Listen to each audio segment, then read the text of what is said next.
Дженни! Твою ж мать! Вот видите? Поэтому и нельзя бегать.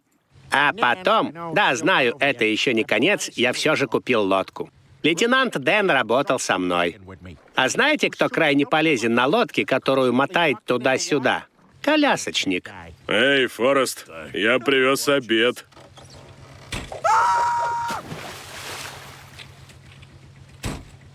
Когда я разбогател, Дженни вернулась и один раз занялась со мной сексом. Ох ты, это было клево. Прости, что я перечислял президентов. Так мы женимся или как? Не стоит жениться на мне, Форест.